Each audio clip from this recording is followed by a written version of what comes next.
মনোবীক্ষণ polyclinic, চিকিৎসার জগতে এক দশক। এখন এখানে সব বিষয়ে ডাক্তারবাবু একসাথে তলায়। ফোন করুন 7477799515 এই নম্বরে। আইএসএফ নিয়ে এবার অধীর চৌধুরীর কথার পুনরাবৃত্তি ফিরহাদ হাকিমের গলায়। মুর্শিদাবাদ জেলায় লোকসভা নির্বাচনে জঙ্গিপুর মুর্শিদাবাদে প্রার্থী দিয়েছে আইএসএফ।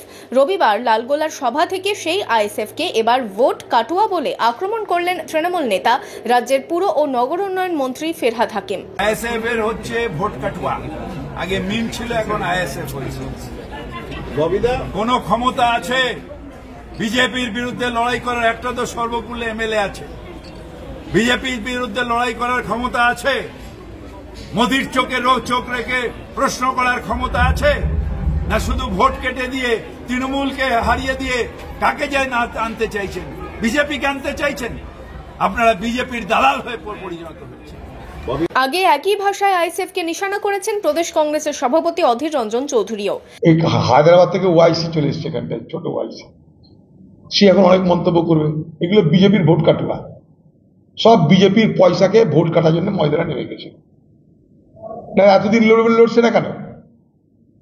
বিজেপির ভোট কাটুয়া, বিজেপি তাকে ব্যবহার করছে যেমন ওয়াইসি কে ব্যবহার করে। এসব ভোট কাটুয়ার দল ভোটের সময় মাথা চাড়া দিয়ে উঠবে, আবার থেমে যাবে। এদিন জঙ্গিপুরে আইএসএফ প্রার্থীর হয়ে প্রচার সারেন আইএসএফ বিধায়ক নওশাদ সিদ্দিকী। সেই সভা থেকে কংগ্রেস তৃণমূল এই দুই দলের বিরুদ্ধে সরব হয়েছেন নওশাদ। উনি সবসময় বিজেপির ভয় দেখে রাজনীতি করতে চাইছে। গেরুয়া কি বিজেপির বাবাদের সম্পত্তি নাকি? গেরুয়া ত্যাগের প্রতি, গেরুয়া নিয়ে ওনার প্রশ্ন থাকবে।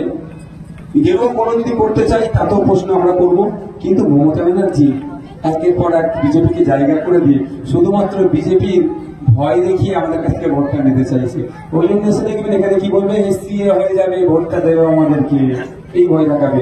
বিদেশি শ্রমিকদের সমস্যা সমাধান হবে কি করে, গঙ্গা মামন কিভাবে রোধ হবে, ওই মমতা ব্যানার্জির কথা বলতে দেখবেন না। ইন্ডাস্ট্রির কথা বলেছিল, কটা ইন্ডাস্ট্রি হচ্ছে এখানে? 7ই মে ভোট মুর্শিদাবাদ জঙ্গিপুরে। তার আগে অভিযোগ পাল্টা অভিযোগে সরগরম রাজনীতি। Bureau report, imagine community media.